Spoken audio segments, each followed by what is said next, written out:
Kwa majina naitwa Mrimi Juma Musa Badu, mwenyekiti wa umoja wa makondakta Dar na wasaidizi wake. Hapo zamani tulikuwa ni maarufu wapiga debe. Kwenye hizi ajira za vijana, asilimia kubwa ajira ni ndogo sana, watu wanaamua kujiajiri. Katika kujiajiri huku kwenye swala la makondakta na wasaidizi wake, hakuna kondakta ambaye analipwa mshahara.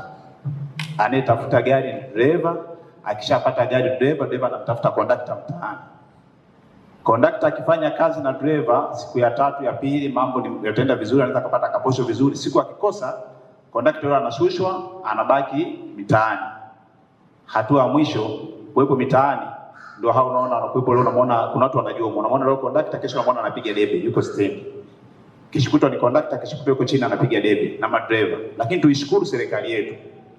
Tunamshukuru Mheshimiwa Rais na tumshukuru katibu wetu wa chama, viongozi wa chama wa wilaya na mkoa pamoja na mkuu wa wilaya Nyamagana na Mheshimiwa mkuu wa mkoa. Changamoto iliyopo Mheshimiwa ni kubwa, ni moja tu. Sisi umoja wa makondakta wa Dar na wasaidizi wake, hii ni sehemu ya kazi na ni sehemu ya ajira tuliamua kutengeneza kama ajira kujiajiri ili kuweza kutoka kuilalamikia serikali ya kwamba hatuna ajira. Sasa changamoto inayokuja baada ya sisi kwenye hivi vikundi tunavyosajiliana, inakuja changamoto kwenye hizi taasisi tulizokuwa nazo. Kwa maana kuna wamiliki, kuna umoja wa madereva na kuna umoja wa makondakta. Baada kila mmoja kisajiliana na kikundi, kila mmoja ana pawa yake. Tunakuja kwenye hizi kwenye kuingiliana, inafika sehemu sisi wenyewe tunafikia sehemu kuichukia serikali na Chama cha Mapinduzi. Kwa hiyo nilikuwa na ushauri wangu mimi mkubwa ni kuhusia wanaosajili vikundi. Lakini pia serikali tuangalie kwa jicho la pili sana kwenye umoja wetu, umoja wa makondakta wa Dar na wasaidizi wake, kwa sababu ni sehemu ya ajira na Chama cha Mapinduzi kimeelekeza ajira kama hii. Asante sana. Lakini jambo lingine ambalo mheshimiwa amesema kuhusu watu wenye ulemavu, kuna wakina mama na wazazi wenye mtoto wenye ulemavu wa afya ya akili hawapati mikopo. Wale wakina mama wanapoenda wanawaambia nyinyi ni watu wazima, lakini wanalea wale watoto. Yule mtoto hatuwezi, hata kama ana miaka 55 au 60 kama ya kwangu, hawezi kwenda kufanya biashara yoyote. Ukimpa hela ataichana njiani, au ukimpa uni ataichana, hajui namna ya kufungua uni au hajui namna gani. Lakini kuna wakina mama au wazazi wenye chama kinaitwa Down syndrome na hawapati. Kuna wazazi wenye kichwa kikubwa na mgongo wazi, hivyo ni vyama vyetu tulivyosajili kitaifa. Bahati nzuri nchi yetu ya Tanzania, nchi sikivu, imesajili vyama hivyo. Tunapopeleka namna ya kusajili vyama, nchi yetu ni sikivu, imesajili vyama hivyo ili kila mmoja, kwa sababu tungesema sisi ni watu wenye ulemavu wa viungo tu, tunasemea viungo, tunataka magongo, wakituletea magongo mengi. Mimi mtu wenye ulemavu wa viungo natembelea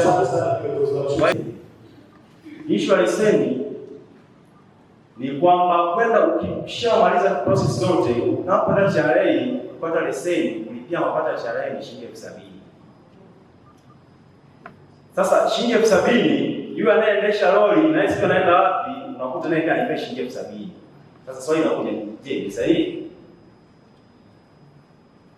Yule anayeendesha mabasi kutoka Mwanza kuenda, naye pia akienda TRA anakatiwa leseni kwa shilingi 70,000. Mimi ambaye ni dereva bajaji ambaye nakodiwa nabeba abiria sio 5,000 sio ngapi kwa siku, ni kitu pia ambacho sio sahihi. Pia kwa wapi aweze kuangalia kupitia hiyo njia kama kunawezekana. Kama kunawezekana pesa kupunguzwa. Baadaye dereva bajaji au bodaboda kwenda kulipia bashi shilingi 70,000 ili apate leseni yake, basi angalau ipunguzwe ikifika hata shilingi 30,000 kama jinsi tulivyofanya kwenye makosa ya barabarani kutoka shilingi 30,000 hadi shilingi 50,000. Nimesikitika kwamba mnasema kwamba inafika hatua mnachukia chama ama serikali, lakini nimepokea kwa sababu mmezungumza hisia zenu, na kisha nimesikitisha kwamba upande mmoja mnafahamu maagizo ya chama kupitia ilani na mpango wa serikali. Kwa mfano hili la leseni kutoka 70,000 kuja ngapi? 30,000. Kwa hiyo maana ikiwa tunatangaza kwenye ilani yetu na serikali inaongozwa kupanga kwenye bajeti, maana hilo ni jambo la utendaji. Hawa ambao wanaitwa wakurugenzi, kamishna, nani. Kwa hiyo kama serikali ya mkoa inatakiwa ifanyaje? Ifuatilie. Kwa sababu mimi nina hakika sio swala la Tanzania nzima kwamba hii kodi haijashushwa.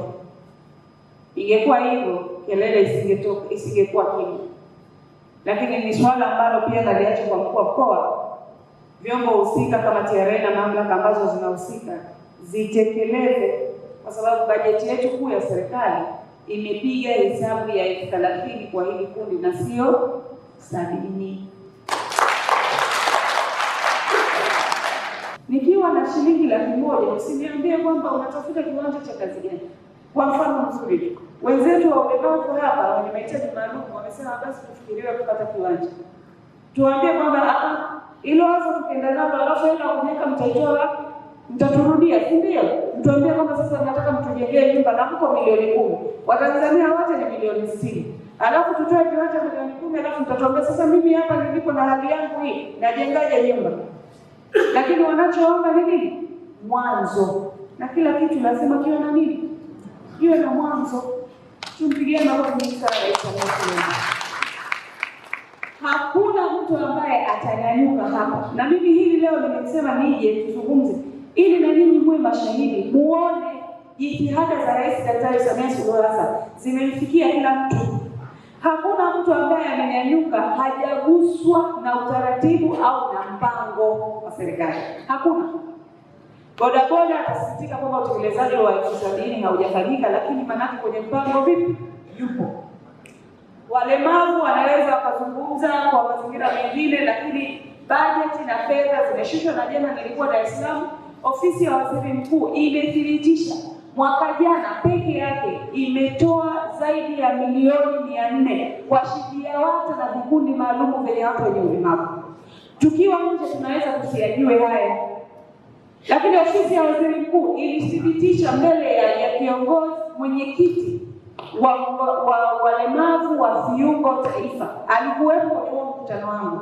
Nikamuuliza unathibitisha? Akasema ndio. Lakini pengine wanapopata fursa ya kuzungumza kwa wasiofahamu wanaweza kusema kwamba hawa wamesahauliwa nini kabisa.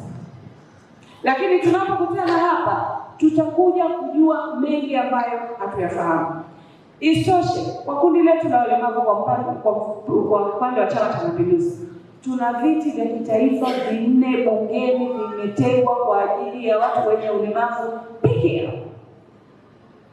Sababu ya kuweka vile viti 4 ni kupaza sauti za watu wenye ulemavu. Lakini Rais Samia hata kwenye kampeni ya mwaka 2025 hapa Mwanza aligawa ilani ya nukta nundu na yenye maandishi makubwa kwa ajili ya wenzetu wenye ulemavu ili wajue ilani imewagusa kwa kiasi gani.